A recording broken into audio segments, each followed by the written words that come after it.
Le conflit russo-ukrainien est en train de prendre une autre tournure. Les forces russes adoptent de nouvelles stratégies sur le terrain visiblement en multipliant leurs contre-attaques localisées afin de reprendre des espaces perdus et repousser les Ukrainiens.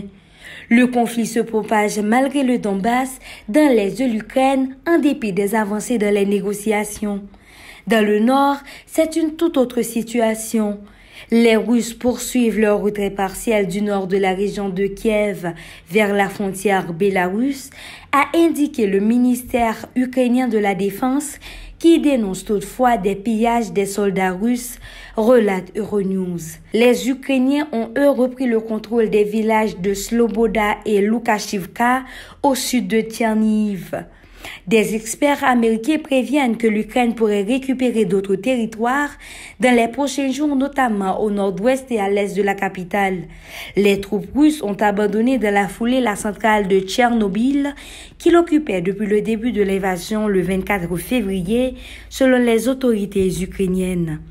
Les militaires ukrainiens se positionnent en vue de repousser des attaques puissantes, notamment sur le port assiégé de Mariupol, où a été engagée l'évacuation de civils. L'Ukraine aurait mené une attaque à l'hélicoptère contre un dépôt de pétrole dans la ville de Belgorod, dans l'ouest de la Russie, à une quarantaine de kilomètres de la frontière ukrainienne, accuse la Russie. Les forces armées ukrainiennes ont indiqué de leur côté avoir libéré 11 localités de la région de Kherson. Les forces armées ukrainiennes ont indiqué de leur côté avoir libéré 11 localités de la région de Kherson. Lors des bombardements, 2 personnes ont été tuées et 2 autres blessées. Le bilan des victimes grimpe. Sur le plan militaire, la Russie a reconnu la semaine passée la mort de 1351 soldats pour 3825 blessés, tandis que les sources occidentales font état de plusieurs milliers de morts côté russe. Kiev soutient pour sa part que 12 000 soldats russes sont morts.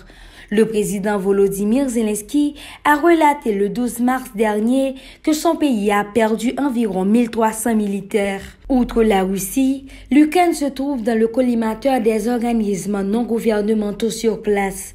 L'ONG Human Rights Watch a appelé les autorités ukrainiennes à enquêter sur de potentiels crimes de guerre envers les prisonniers russes après la diffusion d'images semblant montrer des soldats ukrainiens leur tirant dans les jambes. Le conflit a déjà fait fuir hors du pays plus de 4,1 millions d'Ukrainiens selon l'ONU. Le conflit a déjà fait fuir hors du pays plus de 4,1 millions d'Ukrainiens selon l'ONU. Marie-Lunix Ogla-Cerisier, Zoom IT News.